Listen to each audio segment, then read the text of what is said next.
오늘의 사건 반장입니다. 맥주에서 점액질이 발견돼 제조사에 항의했다는 제보가 들어왔습니다. 제조사는 운송 중 맥주통을 떨어뜨려 변질된 걸로 추측된다며 폐기 과정에서 문제가 생긴 것 같다는 입장을 내놨습니다. 집 앞에 박스를 놓았다는 이유로 옆집에 사는 남성에게 폭행을 당했다는 제보가 들어왔습니다. 신고 이후에도 또 폭행을 당해서 온 가족이 공포에 떨고 있습니다. 뾰로롱 안녕하십니까. 자, 사방가족 여러분, 제가 지난 월요일 때부터 예고를 드렸죠. 여기 거진 2년째 사건 반장 우리 가족 여러분들과 함께했던 이자연 기자의 마지막 방송입니다.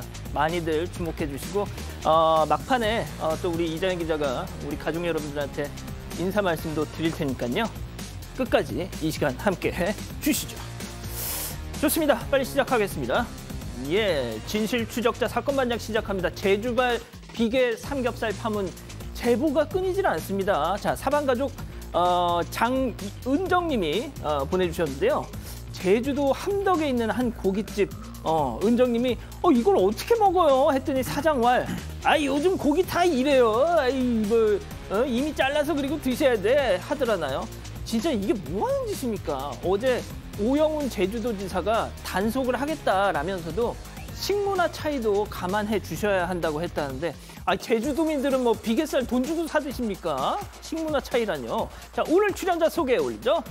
예, 이자연 기자, 박지훈 변호사, 박상희 한국열린사이버대 교수, 김은배 전 서울청 팀장, 그리고 박준혜 수어 선생님 나오셨습니다. 안녕하세요.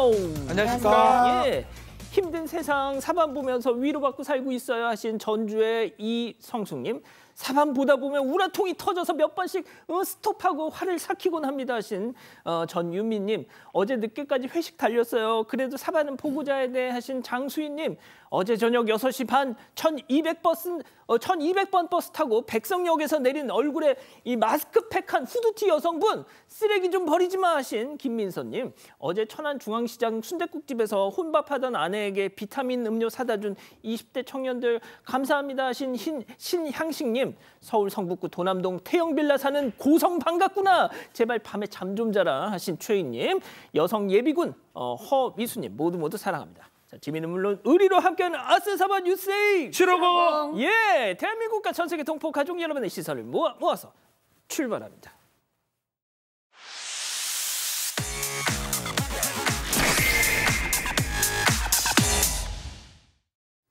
첫 번째 달려보죠. 멱살 잡고 폭언입니다. 자, 세탁소 운영하는 이 사방가족께서 황당한 일을 겪으셨다면서 제보해 주셨어요. 만나보시죠. 자, 백발의 할머니 손님, 세탁소 들어와서 옷을 저렇게 쫙 펼칩니다.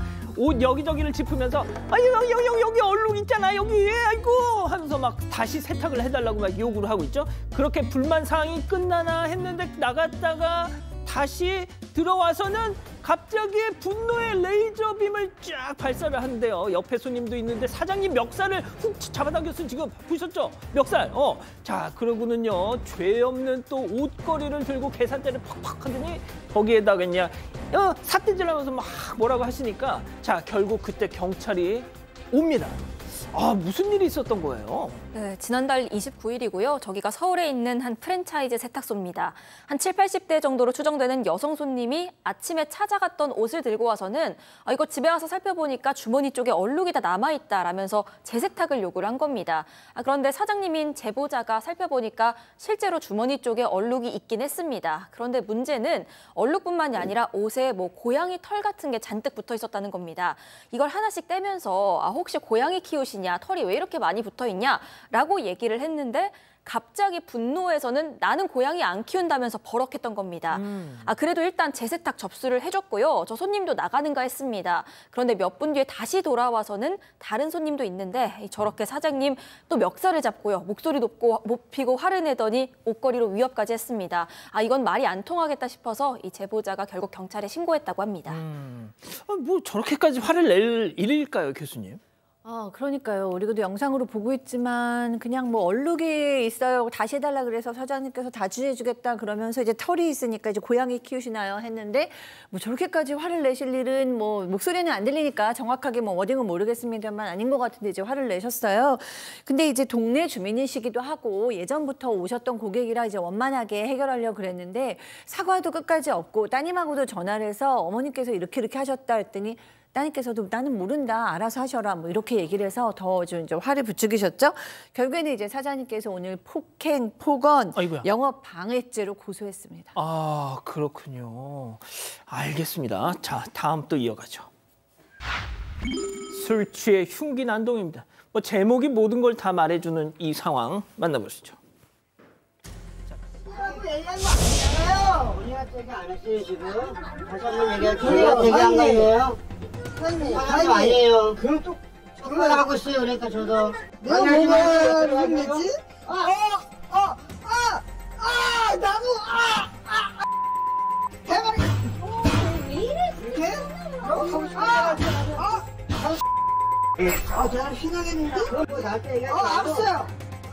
하지 말고 나한테 얘기하지 말고. 나오세요. 내가 이걸로 찍어갖고 물 먹는 거야. 잘 벌어요. 잘 벌어요. 잘 벌어요. 아니야. 잘 벌어요. 잘 벌으라고. 잘 벌어요.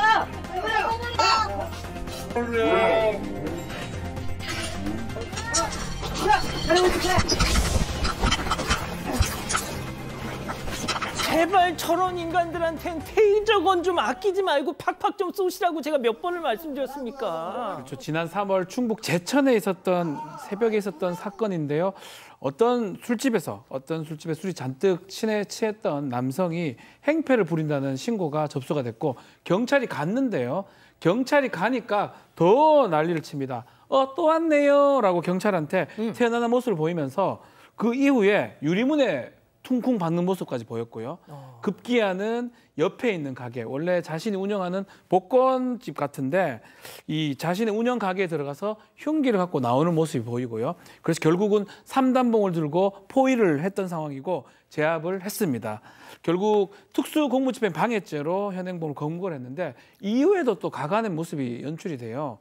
이송되는 도중에도 경찰을 향해서 계속 욕을 합니다. 아하. 현행범이니까 사이렌 좀 울리고 빨리 가라. 그리고 아니 가행 진압한 거 이거 문제 삼을 것이다 라고 얘기도 하고요. 또 급기야는 내 꿈도 공무원이었다라고, 경찰 공무원이었다, 수줍게 고백도 했다라고 해요. 관심 없어요. 경찰서 가서는 수갑 좀 풀어주세요, 만지지 말라, 또 난동을 부렸다 하고요. 결국은 특수공무집행 방해죄로 지금 재판을 받고 있는 상황입니다. 자, 영상 다시 보면 말이죠. 은배 팀장님한테 제가 한 가지만 여쭐게요. 세상에 칼 들고 막 이렇게 휘두르는 인간 가가지고 그냥 뒤에서 딱 이렇게 감싸 안고 너무 위험해. 저걸 잡을 때 이제 체포수를 배우긴 배우는데 저 테이저건을 쏘면 되는데요.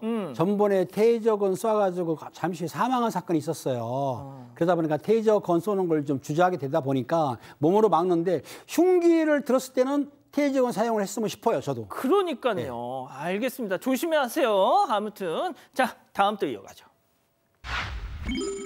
기가 막히게 뻔뻔입니다. 자, 당당하게 기막힌 행동을 보여주는 이웃들이 있다는데요. 제보해 주신 사진 만나보시죠. 자, 이곳은 쓰레기 분리수거장. 한 여성이 공용 수도를 틀고 있는데요.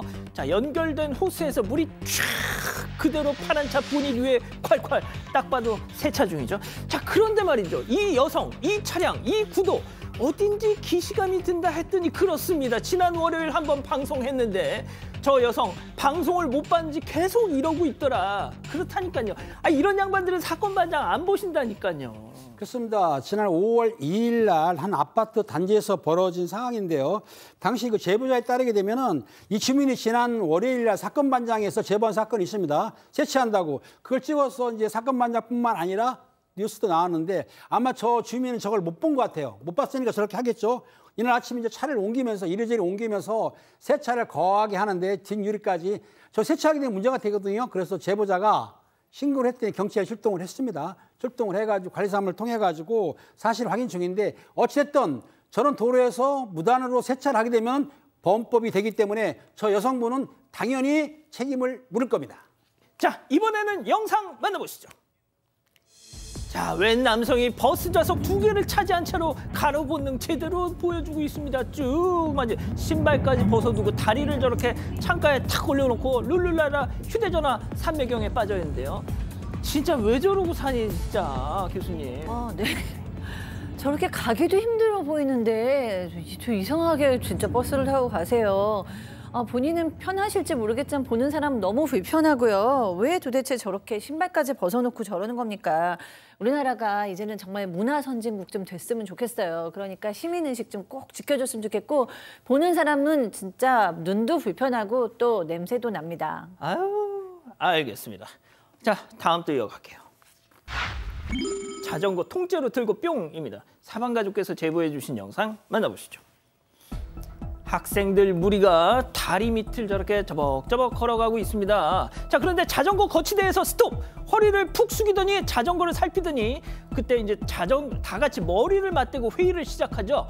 야, 내가 앞에 들고 네가 뒤에 들고 알았지? 자, 바로 그때 자전거를 번쩍 들더니 그대로 뭐 뛰어가지도 않아 그냥 천천히 걸어가고 있어요. 잠금 장치를 못 푸니까 에라 모르겠다 그냥 들고 간 건데 심지어 저게 말이죠. 굉장히 의미 있는 자전거였다고요. 맞습니다. 지난 4월 29일 저녁에 인천에 있었던 자전거 도난 사건인데요. 저 자전거가 전체적으로 검은색 자전거죠. 상당히 고가입니다. 한 200~300만 원 정도 되는데 이 아들의 생일 또 졸업 축하 선물로 사준 이 자전거입니다. 아이고야. 되게 귀한 자전거죠. 그래서 저 자전거를 고등학교 바로 앞에 다리에 있는 거치대 자전거를 잠금 장치를 해가지고 주차를 해놨는데 지금 보이는 것처럼 남학생으로 보이는 인물 3명이 잠금 장치가 있으니까 그냥 통째로 들고 가버린 겁니다. 그래서 CCTV 지금 다 나와 있죠. CCTV는 저기만 있는 게 아니에요. 동선 파악이 가능합니다. 그래서 저건 특수절도죄가 성립합니다. 2인 이상의 절도 범죄가 되는 거거든요. 증거가 있다면 진짜 심각해질 수 있기 때문에 일단은 이 자전거에 행방을 하는 사람, 자전거가 전체적으로 검은색의 아주 고급 자전거입니다. 또 그리고 이 도둑질 해간 사람들 조금 알고 있으니까 좀 자수해라 이런 지지를 분명 올렸습니다. 얘네들이 말이죠. 지금 사진 속 저 자전거에다가 뭘 또 어떻게 해가지고 좀 달리 보이게 색깔을 칠하거나 뭐 했을 수도 있는데 그러면 또 다른 범죄가 될 수 있으니까요. 그렇게 해서는 안 되겠죠. 그렇죠. 알겠습니다. 자, 마지막 사연으로 가보죠. 골치 아픈 아내의 요구입니다. 사방가족께서 집단지성의 판단을 받아보고 싶으시답니다. 네, 오래전에 이혼한 뒤에 1년쯤 전에요. 국제결혼업체 통해서 베트남 국적의 19살 연하 아내와 결혼한 한 남성의 사연입니다. 그 아내는 친정에 두고 온 14살 난 딸이 한 명 있습니다. 적응하고 나면 본인이 한국에서 취업해서 그 딸을 돕겠다고 얘기를 한 바가 있습니다. 그래서 그 전까지는 사연자가 매달 30만 원씩을 그 딸에게 보내줘 왔거든요. 그리고 아내는 이제 한국에 있는 베트남 사람들이랑 소통하다가 좀 정보를 얻은 건지 지난 3월부터는 공장에 출근하기 시작했습니다. 그래서 월급을 200만 원가량씩 받기 시작합니다. 그런데 이렇게 취업을 했는데도 그 남편인 사연자한테 베트남에 돈을 보내달라고 요구를 하는 겁니다. 그래서 사연자가 이제 당신도 돈 버니까 당신 돈으로 딸을 도와라 얘기했습니다. 그랬더니 아내 하는 얘기는 이 돈은 딸 대학 보내고 또 노후 위해서 모아둬야 한다는 겁니다. 사연자 입장은 이겁니다. 어차피 생활비도 다 내가 내니까 당신이 30만 원 보내도 170만 원이나 다 저금할 수 있지 않냐. 사정 달라지면 내가 당신 딸 돕겠다. 이렇게 얘기를 했지만 아내는 완고하고요. 번역기까지 돌려가면서 대판 싸웠는데 아이고야. 결국 이혼 얘기까지 나왔습니다. 돈 벌고 있으면서 한 푼도 안 쓰려는 이 아내. 이게 맞는 거냐면서 사연 보내주셨습니다. 자, 오늘 사연은 한국 베트남 커플이란 특수성이 좀 있습니다. 기다리고 기다리셨던 푸처 핸즈업타임 유튜브 JTBC 뉴스 채널과 사건반장 독립 채널에서 6천여 분의 가족 여러분들 함께하고 계신데요. 채팅창에 OX로 함께 참여해보시죠. 사연자 남편입니다. 여보, 응원이 내가 무슨 돈 버는 기계야. 당신도 적잖게 버니까 아니, 당신 전 남편하고 사이에서 난 딸내미 생활비는 당신이 보내라. 이 얘기인데 이게 이해가 안 되니? 한국이든 베트남이든 사람 사는 이치는 똑같을 텐데 이게 무슨 경우야 도대체. 솔직히 그 아이가 내 새끼는 아니잖아. 참 동그라미입니다. 진짜. 자, 오늘 마지막 방송이 될 수도 있을 것 같은 불길한 예감의 은배 팀장님. 자, 한국말이 조금 어눌하실 테니까요. 다음은 아내입니다. 은배, 너 하노이 와서 나 처음 만나서 뭘 했어? 네 딸 곧 내 딸 하면서 잘 돌봐준다 했어 안 했어? 그러니까 내가 너랑 결혼했지. 그거 아니면 내가 미쳤어? 왜 이 한국 땅까지 와서 이 고생해? 너 왜 말 달라져? 너 술값 조금만 아껴도 한 달 30만 원 만들 수 있어. 너 양심 털 수북수북 X. 자, 교수님부터 달려볼게요. 네. 사실 은배 팀장님께서 혼자 드셨는데 저도 사실은 거의 50대 50이에요. 아, 진짜? 51대 49 정도로 이제 이 아내 편을 들어줬는데 왜 아내 편을 들어줬냐면 저는 기본적으로는 아내가 30만 원 내야 된다고 생각해요. 왜냐하면 내 자식이고 나도 돈을 이제 벌기 시작했기 때문에 남편의 도우면 이제 정말 선의로 돕는 거고 엄마는 정말 책임감을 더 가져야 된다고 생각하는데 그럼에도 불구하고 지금 회사를 나간 지 겨우 월급 한 번 받았어요. 3월부터 일을 시작했으면 지금 4월 중순쯤 월급 한 번 받았는데 그 첫 월급을 받았다고 해서 남편이 이제부터는 네가 내라는 건 너무 좀 각박해요. 그리고 남편이 어차피 내주기 시작했으니까 그 딸이 한국에 있어서도 용돈 30만 원 더 나갑니다. 그러니까 그냥 줄 수 있는 문제고 게다가 19살이나 차이 나는데 또 타지에 와 있는 아내 그 딸 이게 좀 부양하셔야 되지 않겠습니까? 자, 박 변호사님. 아마 이게 좀 문화 차이도 좀 있지 않을까 생각이 듭니다. 그래서 좀 명확하게 상황에 대해서 뭐 번역기의 문제가 아니고요. 그 딸, 전 남편의 딸이라고 하더라도 자신의 딸이라면 이제 현재 남편이 어느 정도 책임을 져야 되는, 제가 알기로는 베트남에 좀 그런 것들도 있는 걸로 제가 알고 있기 때문에 아마 그런 어떤 문화적 부분 때문에 아내분이 요구를 하는 수도 있거든요. 그걸 좀 더 괴리, 좀 차이점을 좀 좁혀갈 필요가 있지 않을까. 그리고 뭐 금액이 좀 많다면 많지만 또 생각보다 그렇게 큰 금액은 아니거든요. 충분히 할 수 있다면 일단은 좀 주고 제대로 잘 전달이 되고 있는지 요 허고를 확인한 다음에 다시 좀 얘기할 필요 있지 않을까 그렇게 생각이 듭니다. 은배 팀장님 채팅창에서는 은배 팀장님 입장에 동의하시는 분들도 많이 계십니다. 지금 말씀하시는 거 맞는데요. 지금 이론과 실무가 틀려서 그래요. 제가 현직에 근무했을 때 외국 사람들 결혼하게 되면은 본국으로 한 30만 원, 50만 원 보내거든요. 그런데 여성이 취업을 하게 되면은 보통 반씩 나눠. 그러니까 요거는 여성도 15만 원, 남편도 15만 원 보내면 해결될 일인데 서로가 이제 자기 주장하는 거고 만약에 그것도 안 된다 그러면 그 딸을 한국으로 초청해서 데리고 키우세요. 그런 경우도 많이 있습니다. 그러니까 지금 그 박 소장, 소장님이라든지 아니면 박지원 변호사 말이 맞기는 맞지만은 실무적으로는 30만 원 보내는 게 아니고 반반씩 나눠서 보내면 해결된다. 라고 봅니다. 뭐 하실 말씀? 아닙니다. 네. 실무적으로 하니까. 자, 이장현 기자, 우리 가족 여러분들 의견은요? 네, 담비맘님은요. 조금이라도 보태세요. 아무리 아내가 번다고 해도 혼자 감당하라는 건 아니죠 하셨고요. 라벤더님, 19살 어린 사람 데려왔을 때는 그 정도 각오는 하셨어야 된다고 생각합니다. 이런 의견 주셨습니다. 하지만 사랑아님, 이혼하는 게 답일 수도 있습니다. 혜진님, 자기 돈은 아깝고 남편 돈은 쉬울까요? 이해가 잘 안 되네요. 이런 의견 주셨습니다. 그렇군요. 자, 사건반장 제보 메일과 카카오톡 사건반장 제보 채널에서는 많은 사연과 제보 기다리고 있습니다.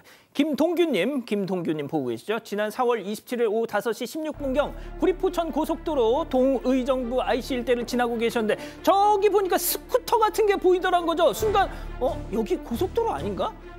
맞는데? 그럼 저건 뭐야? 고속도로에서 왜 스쿠터가 달려? 바로 신고를 하셨고 경찰이 저 라이더를 검거했더라는 겁니다. 자, 나중에 자초지종을 들었더니 저 라이더 왈 감옥에서 30년을 살다 나와서 교통법규를 몰랐어요. 내비게이션이 안내한 대로 왔을 뿐인데 점점점 하더라나요. 자, 30년 만에 출소? 그럼 최소 살인 전과자란 말인데 물론 믿거나 말거나겠죠.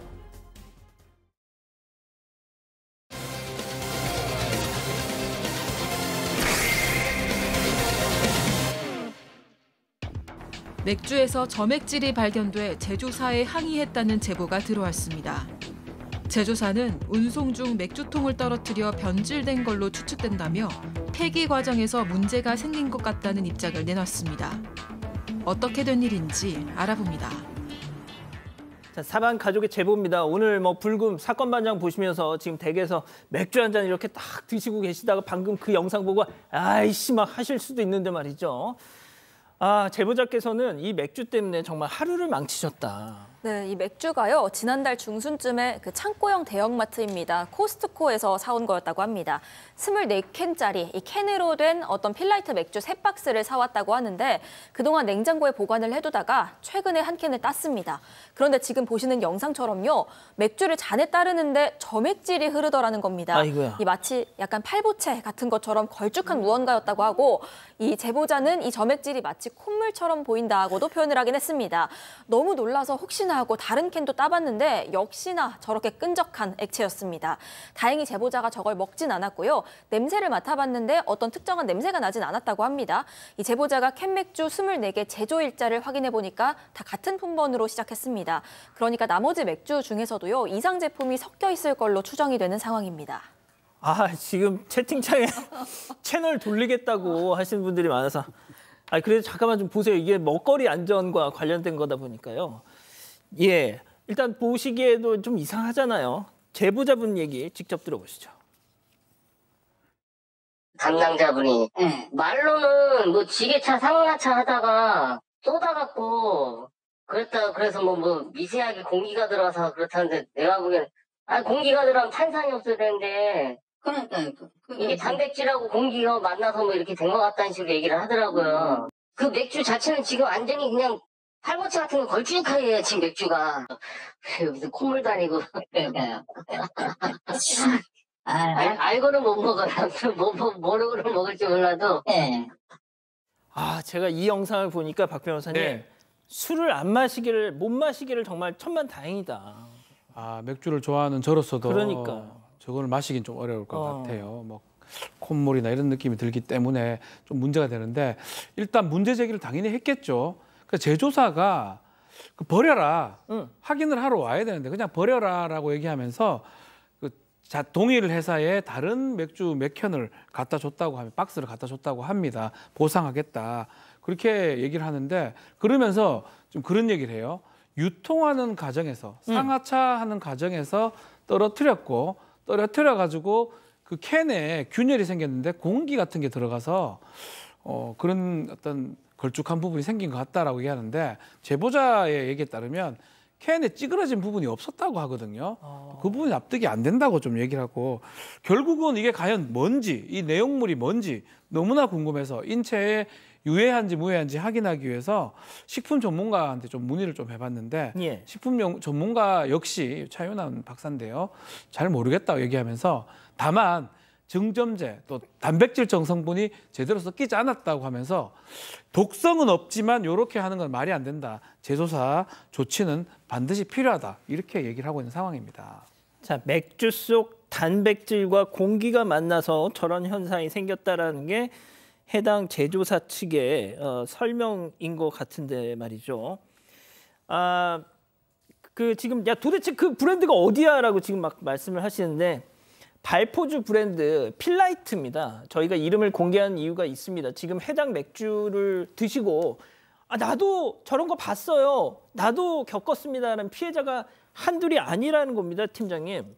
그렇습니다. 지금 지난달 27일 날 한 누리꾼이 맥주에서 콧물 같은 점액질이 나왔다면서 제보를 했던 건데요. 온라인 커뮤니티에 제보를 했습니다. 그런데 그 제보자는 몇 년째 이 필라이트라는 맥주를 애원하는 사람 같아요. 이런 사람이기 때문에 이런 내용을 보고 나서는 찝찝해가지고 토를 했다고 하는데 좀 마셨겠죠. 저런 상황이기 때문에 토를 했다고 하니까 문제가 된 건데요. 사실상 이런 일을 겪었다고 하면서 피해자 인증 댓글이 나오니까 여러 사람이 우르르 이제 댓글 달기 시작했는데 이 사람들이 공통 주장에 따르게 되면은 창고형 대형마트에서 맥주를 샀는데 제조일자가 3월 달에 제조되었던 이 맥주를 샀는데 아마 그런 내용이 있었던 것 같아요. 그러니까 최근에 그 대형 마트가 아마 코스트코 같아요. 유명한 대형 매장인데 거기에서 필라이트 맥주를 산 소유자분들은 맥주를 드시기 전에 따지 않습니까? 따를 때 혹시라도 점액질이 나오면 먹지 않아야 되는데 또 이런 분이 계세요. 그냥 유리잔에 따지 않고 뚜껑을 딴 다음에 그냥 벌컥벌컥 마시는 분들.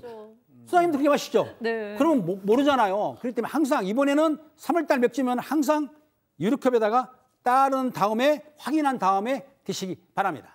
예. 자, 여기까지 보신 분들은 또 이제 맥주 드시려고 하다가 아유 그럼 오늘 소주 마셔야지 하실 텐데요. 소주도 드시다가 뱉었다는 제보가 들어왔습니다. 어떻게 된 일인지 체크포인트 짚어보죠. 경유 냄새입니다, 교수님. 네. 오늘 기분 좋은 금요일 저녁인데 참 여러모로 죄송하네요. 이번에 소주에서도 이제 경유 냄새가 난다라는 이제 제보가 있는데요. 지금 보니까 이 손님이 한 명이 이제 그 식당을 차리신 분의 손님이 한번 오셔서 이거 이 소주에서 경유 냄새 납니다. 그러고 이제 환불 처리를 했대요. 그래서 진짜 그런가라고 보려고 보니까 이제 정말로 좀 소주가 다 이제 좀 기름에 좀 이렇게 쪄들어 있는 느낌도 들고 아이고야. 뚜껑을 18병을 다 따봤더니 다 경유 냄새가 났다고 아이고야. 합니다. 그래서 이제 소주 제조사에 문의를 했더니 이제 담당자가 왔어요.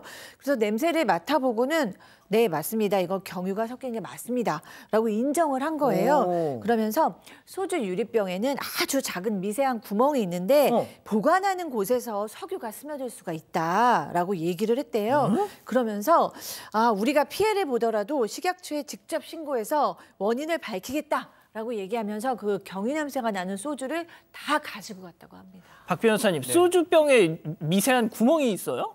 제가 소주를 한 몇천 병 먹어봤는데 더 먹었을 수도 있겠지만 본 적이 없거든요. 예, 제가 알겠습니다. 앞만 흔들어봐도 이게 빠질 글쎄 이해하기 어렵습니다. 예.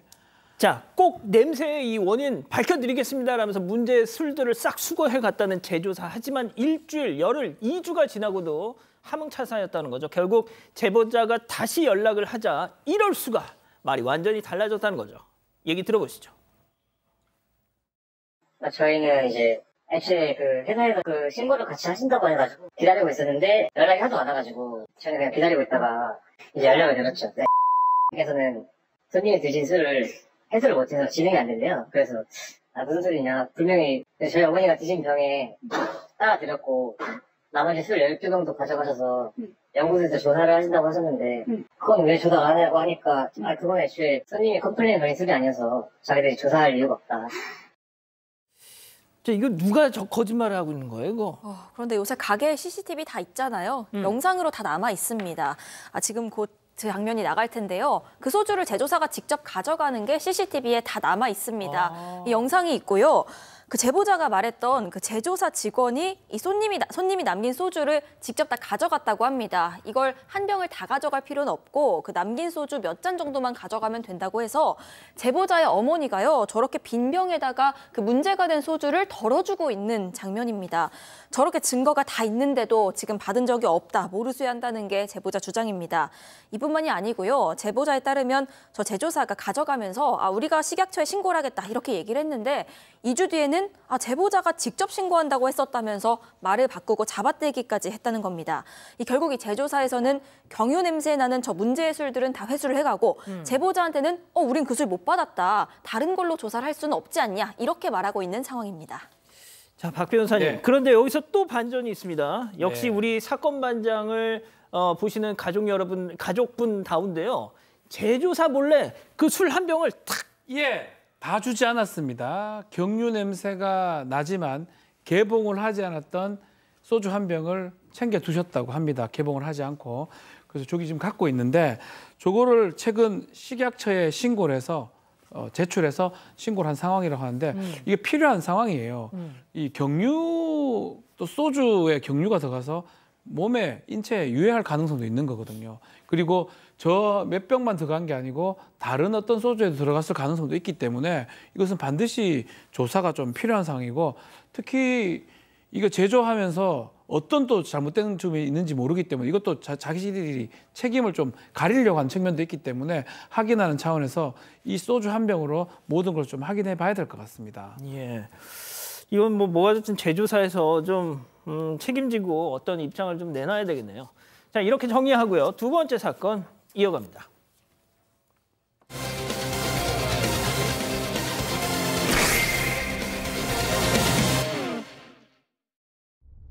한 남성이 누군가를 향해 때리려고 달려들고 여성이 온몸으로 막습니다. 지난 3월 한 가정집에서 벌어진 일인데요. 이 남성의 정체는 다름 아닌 옆집 남성이었습니다. 남성은 신발을 신은 채 집 안으로 들어와서 이웃집 부부를 폭행했는데요. 결국 경찰에 신고까지 했습니다. 하지만 부부는 지금도 여전히 두려움에 떨고 있다고 하는데요. 왜 그런 걸까요? 자, 사망 가족께서 제보해 주신 사건인데 12년간 바로 옆집에 살았던 이웃이 이제는 공포의 대상이 됐다. 네, 12년 동안 옆집에 살았는데 그동안 마주치면 목례 정도는 했지만 딱히 교류는 없었다고 합니다. 그런데 그런 옆집 남성에게 폭행을 당했다는 제보인데요. 그 사건 당일에 옆집 남성이 초인종을 눌러서 나갔는데 제보자가 문 앞에 박스를 좀 내놨다고 합니다. 그 박스를 가리키면서 욕설을 하기 시작하는 겁니다. 그래서 제보자가 박스 때문에 그러십니까? 이렇게 물었는데 갑자기 폭행이 시작이 됐습니다. 주먹으로 얼굴과 머리를 폭행하기 시작했고 이 제보자는 그대로 기절합니다. 아이고야. 눈 떠보니까 집안 소파였습니다. 그 아내가 소란을 듣고 놀라서 데려다 놓은 거였는데 와중에 옆집 남성은 집안 중문을 열고 막 밀고 들어오려고 하고 있습니다. 아내가 힘을 다해서 버텨봤는데 잠옷 차림이었던 아내 몸을 부둥켜 안으면서 넘어뜨리고 또 때리고 같이 있던 장모까지 때렸습니다. 제보자도 또 폭행하려고 하니까 아내는 그걸 온몸으로 막아내려고 하고 그야말로 아수라장이었습니다. 다급히 영상을 촬영하려고 저렇게 휴대전화를 꺼내 드니까 또 주먹을 휘두릅니다. 아내랑 장모가 도망가면 그걸 쫓아다니면서 폭행을 했고요. 겨우겨우 저 아수라장 속에서 경찰에 신고를 했습니다. 당시 집안에는 7살 난 딸도 함께 있었는데 저 당시에 겁에 질려서 커튼 뒤에 숨어 있었다고 합니다. 아니, 내 집 현관문 앞에 박스 좀 놓은 게 저렇게 이웃한테 얻어맞을 일입니까? 네, 그러니까 사실 말이 안 되죠. 근데 1년 전에도 또 이런 일이 있었대요. 그때도 이제 박스하고 세제 뭐 이런 거를 좀 밖에 놓았는데 그때도 이제 시비가 붙어서 뭐 경찰관도 오고 소방관도 왔는데 그때 그 온 경찰 소방관들이 아니 뭐 저 사람은 자기네 집 앞에 놓은 것도 아니고 이 집 이거 이제 이 신고하신 분 앞에 놨는데 왜 저러는지 모르겠다며 그냥 피해 다니라고 그러셨다는 거예요. 그래서 이제 그때부터 이제 그냥 피해 다녔다고 합니다. 근데 저 옆집 정말 때때로 뭐 완전히 살림살이가 다 이렇게 밖으로 자, 교수님. 네. 공간이 겹치질 않아요. 네, 이 들어가는 통로도 다르대요. 그러니까 사실은 이제 시비를 걸고 싶어서 저렇게 하는 거지 정말로 뭐 불편했다거나 눈에 거슬린 게 아니죠.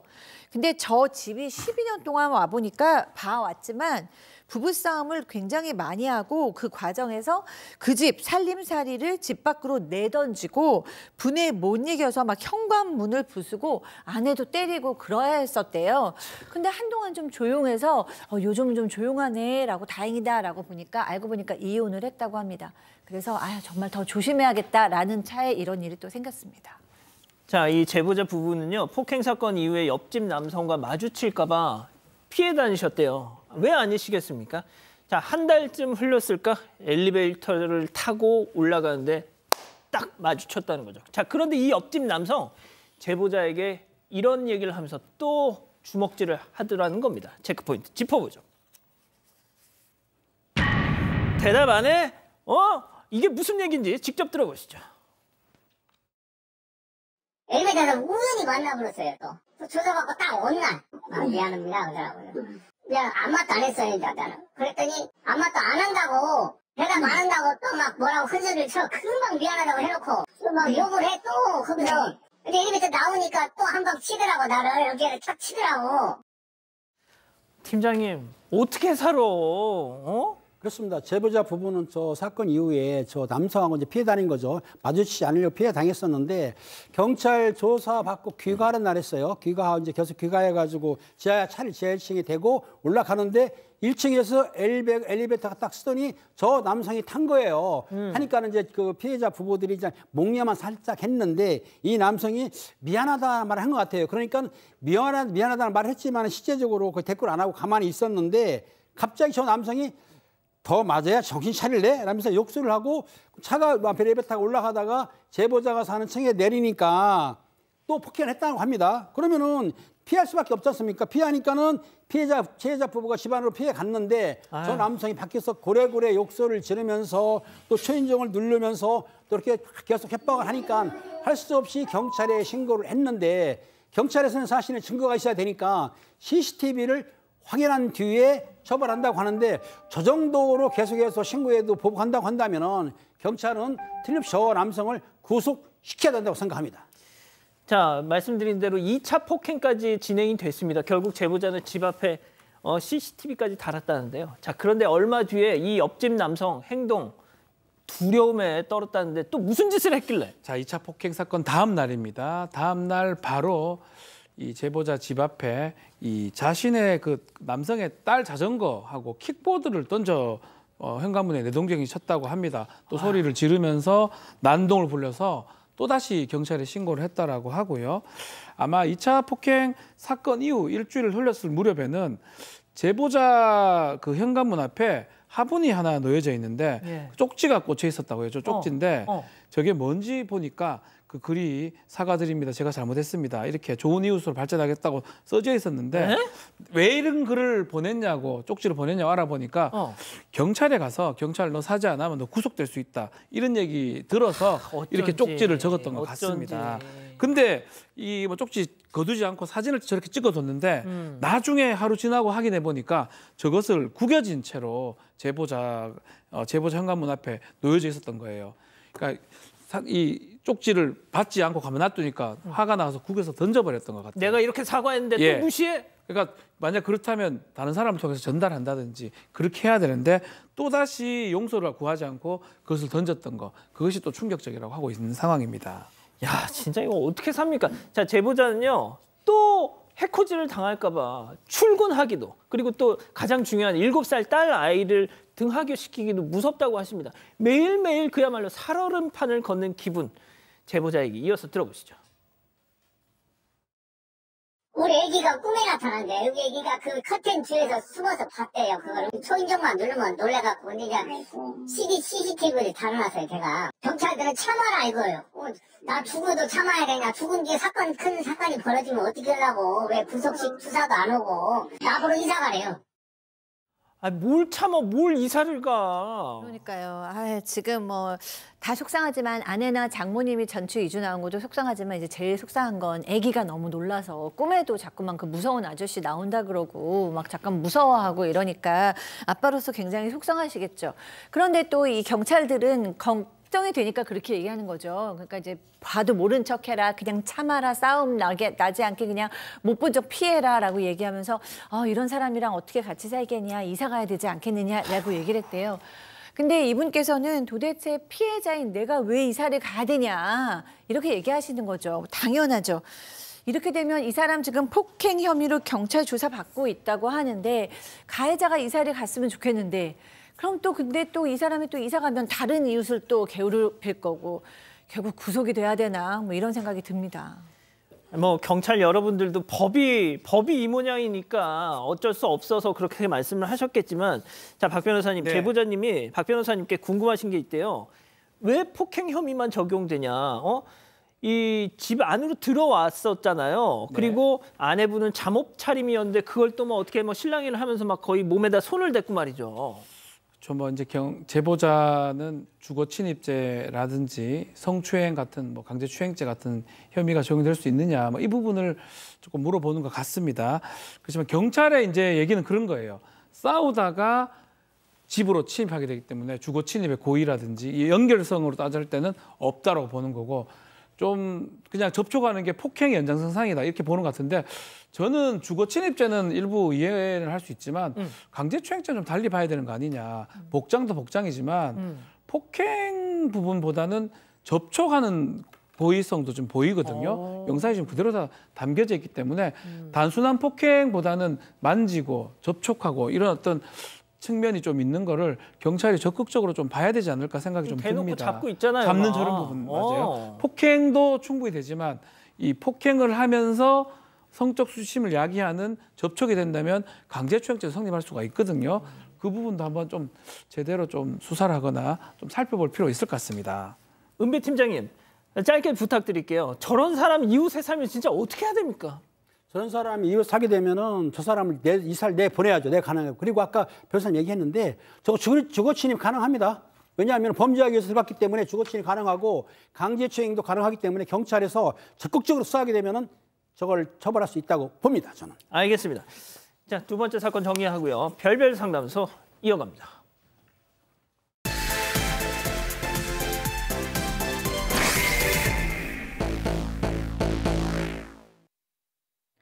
똑똑한 아들의 성실한 남편, 남부러울 게 없던 40대 여성 서 씨.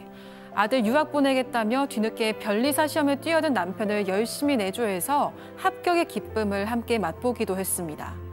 이렇게 순탄한 줄만 알았던 두 사람의 결혼 생활. 그런데 최근 남편의 외도로 와장창 깨지고 말았다고 하는데요. 그뿐만이 아닙니다. 이혼을 준비하면서 더 충격적인 사실에 직면한 서 씨. 아내의 내조를 외도로 갚은 남편에게 숨겨진 또 다른 비밀은 무엇일까요? 자, 실제 사연을 당사자 특정을 이유로 저희가 조금 각색을 했는데요. 자, 시작을 해보죠. 네, 사연자는 초등학생 아들을 둔 40대 여성 서모 씨입니다. 이 아들이요, 어릴 때부터 한글도 막 스스로 깨우치고 특히 숫자에 굉장히 관심이 많았다고 합니다. 이 밖에 공룡이나 자동차 좋아하는 건 또래 아이들이랑 다를 바가 없었는데 유독 좀 호기심이 많았고요. 학교 가서도 과학 실험하는 걸 유독 좋아하고 또 잘했습니다. 학교에서 선생님들도 과학 쪽에 아이가 재능이 있는 것 같다 이런 얘기를 하고 부모가 봐도 마찬가지였습니다. 그렇다고 해서 어릴 때부터 너무 압박하고 경쟁시키면서 가르치려는 건 아니었고요. 차차 그냥 아이가 하고 싶은 만큼 공부시키려는 생각이었다고 합니다. 그리고 남편이랑은 아이 중고등학교 진학은 좀 해외로 가는 것도 생각을 해보자 이런 얘기 나누던 중이었습니다. 과학영재, 해외 유학, 돈 무지하게 깨질 것 같은데요. 그렇죠. 네. 근데 이제 둘은 맞벌이 직장인이었다고 하고요. 다행히 이 아내의 수입도 꽤 많았습니다. 그래서 아내의 수입이 남편보다 조금 더 많은 상황이었어요. 그렇게 이제 그냥 모으면 되겠거니 하고 있었는데 남편이 5년 전쯤에 애 얘기를 하다가 이렇게 얘기를 하는 거예요. 우리 애 공부시키려면 나중에 돈 많이 들 텐데 나 더 늦기 전에 변리사를 한번 대보면 좋을 것 같아 라고 얘기를 한 거예요. 근데 사실 아들도 뒷바라지해야 되는데 이 나이에 남편 변리사 시험 뒷바라지 하는 게 쉬운 게 아니잖아요. 굉장히 고민을 했지만 결국에는 허락을 했어요. 그러니까 남편이 맨 처음에는 휴직계 내고 공부를 시작하다 나중에는 이제 완전히 이제 사표를 내고 본격적으로 변리사 공부에 돌입했습니다.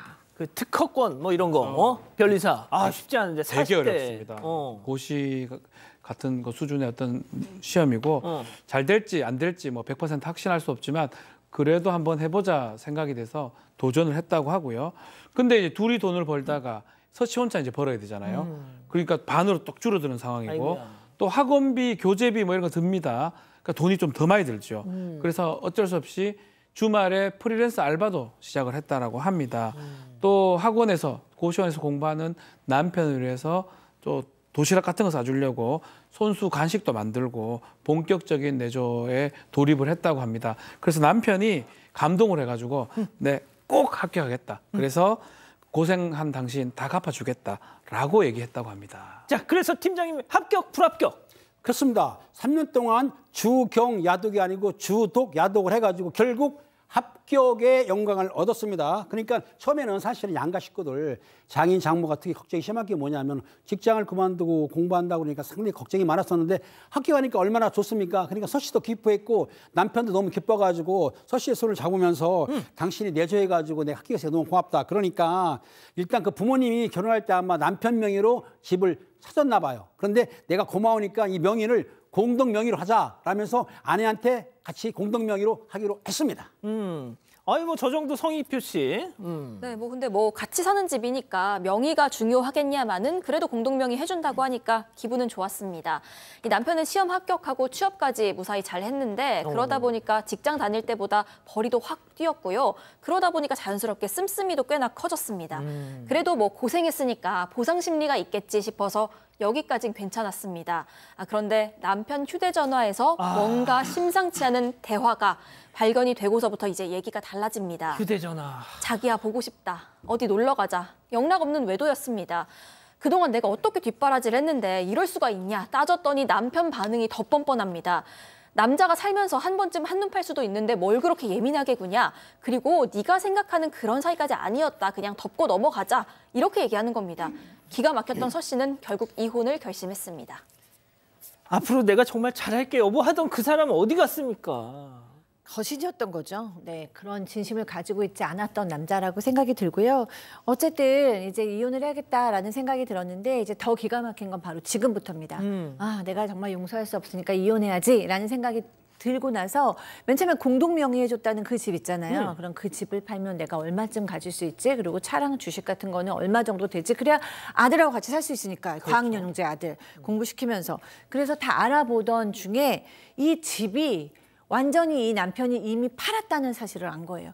그래서 남편한테 가서 아니 도대체 왜 내 허락 맞지도 않고 이 집을 팔아버리냐. 그때 공동명의 하자고 했잖아. 그렇죠. 그랬더니요. 이 남편이 네 허락이 왜 필요한데 그때 공동명의 하려고 했더니 생각보다 세금이 많이 나와서 안 했어. 라고 얘기하는 거예요. 아, 거짓이었어요? 거짓이었습니다.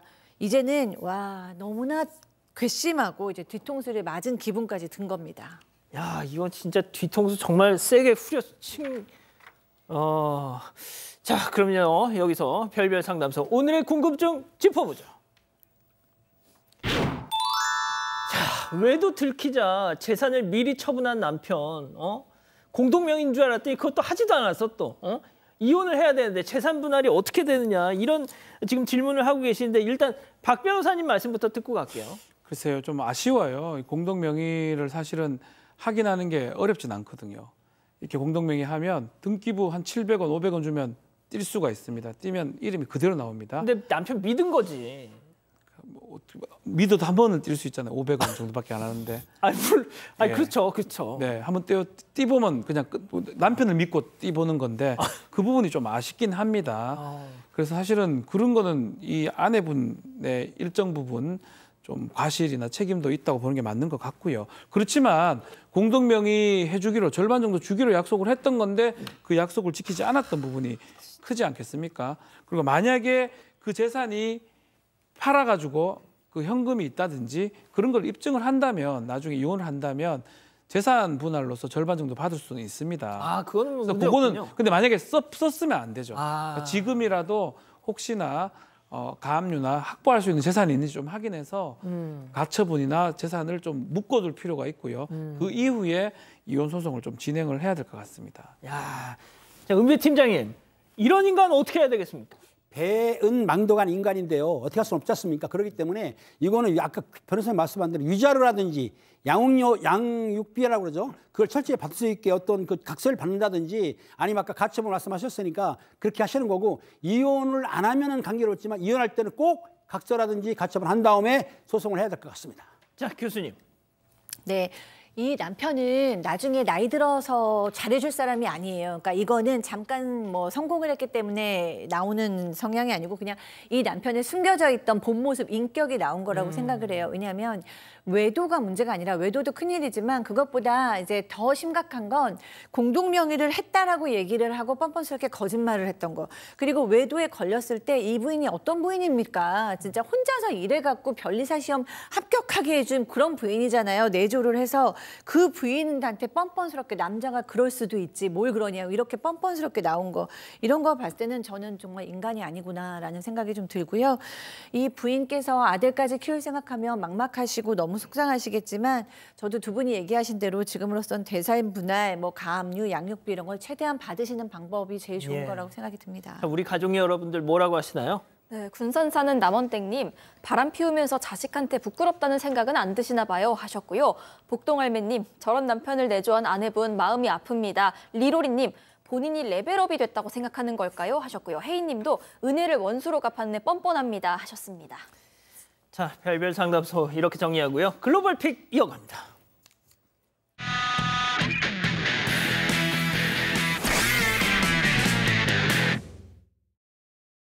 네, 중국의 한 도로입니다. 이 택시를 주목해 주시죠.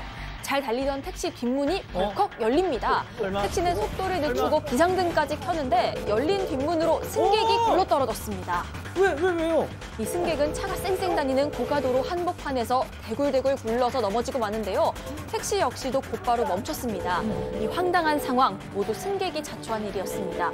공항에서 목적지로 향하던 중이었는데 갑자기 저 고가도로 위에서 세워달라고 했답니다. 이 택시기사는 위험하니까 안 된다고 했는데 당연하죠. 승객이 막무가내로 저렇게 뛰어내렸던 겁니다. 아유, 미쳤어. 승객은 정말 다행히도 살짝 까진 것 외에는 무사했다고 합니다. 하지만 경찰 조사 과정에서 앞뒤가 전혀 안 맞는 말만 횡설수설 늘어놓고 있어서 이 조사가 쉽지가 않은 상황이라고 합니다. 미국으로 가보시죠. 네, 학교 운동장에서 아이들이 놀고 있습니다. 그런데 아이들이 갑자기 사방팔방 뛰기 시작하죠. 뒤도 안 돌아보고는 죽기 살기로 뛰는 모습입니다. 술래잡기 하는 거예요? 바로 이 사람 때문이었습니다. 놀고 있는 아이들을 향해서 달려들었고 아이들을 잡으려고 합니다. 아이들이 안전해야 할 학교에서 무려 납치 시도를 한 겁니다. 어이? 실제로 한 아이를 잡기까지 했는데 넘어진 덕분에 아이가 무사히 도망칠 수 있었다고 합니다. 학교 보안관 이런 거 없어요? 심지어 저 사람은요, 성범죄자 명단에 이름까지 오른 남성이었습니다. 게다가 과거 성전환 수술의 부작용으로 정신적인 문제도 있었다고 하고요. 뭐야? 아이들 말에 따르면 사건 당시에 술 냄새가 진동했고 또 얼굴은 흰 가루로 범벅이 돼 있었다고 합니다.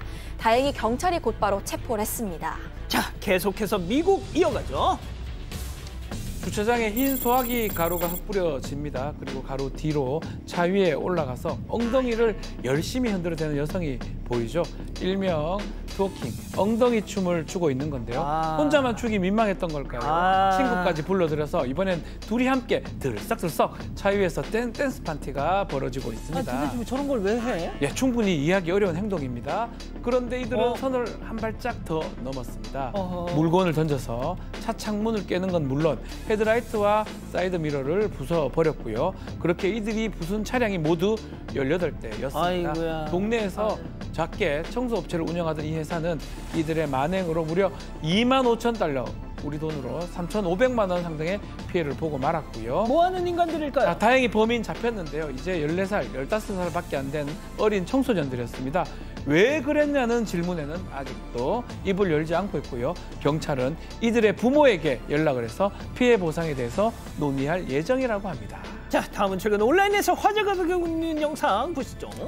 자, 한 남성이 아이의 팔을 잡고는 360도 회전을 시킵니다. 안 돼. 이번엔 두 발을 잡고 뒤로 휙, 앞으로 휙, 내전질 듯 하고 휘두릅니다. 점점 더 가격해지기 시작하는데요. 아기 몸을 돌리면서 공중에 붕 띄우기까지 합니다. 이렇게 하면 안 되는 거죠? 안 돼요. 고작 7개월밖에 안 된 아기입니다. 상당히 위험해 보이는데요. 영상을 본 누리꾼들 역시 난리가 났습니다. 애 어깨 빠지겠다. 아기 머리가 얼마나 약한데 저러냐며 아동학대 논란까지 일었는데요.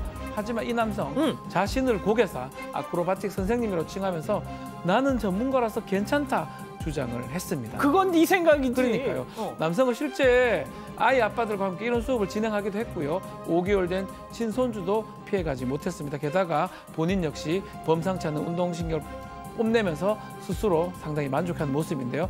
남성의 적극적인 해명에도 누리꾼의 반응은 여전히 싸늘합니다. 그렇군요. 알겠습니다. 자, 사방가족 여러분, 저희 예고해드린 대로 오늘 여기 있는 우리 이자연 기자 근 2년간의 방송을 마치고 오늘 여러분들과 작별을 합니다.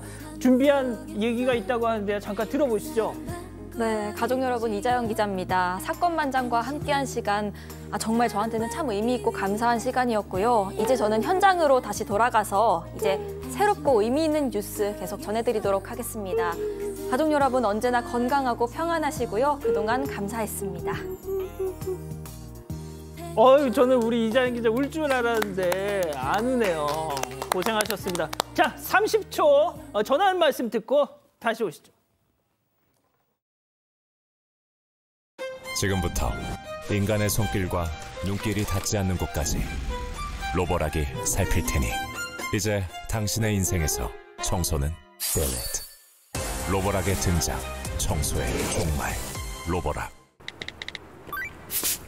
러닝할 때는 땀을 많이 흘려서 수분 보충이 정말 중요한데 링티는 쉬는 시간마다 꼭 챙겨 마셔요. 마셔보면 진짜 알 거예요. 링티. 자, 사랑하는 사건반장 가족 여러분, 행복한 주말 보내시고요. 다음 주 월요일 대체 휴일, 그리고 화요일은 백상예술대상 시상식 중계 관계로 수요일 저녁 7시 50분 찾아뵙겠습니다. 안녕히 계십시오.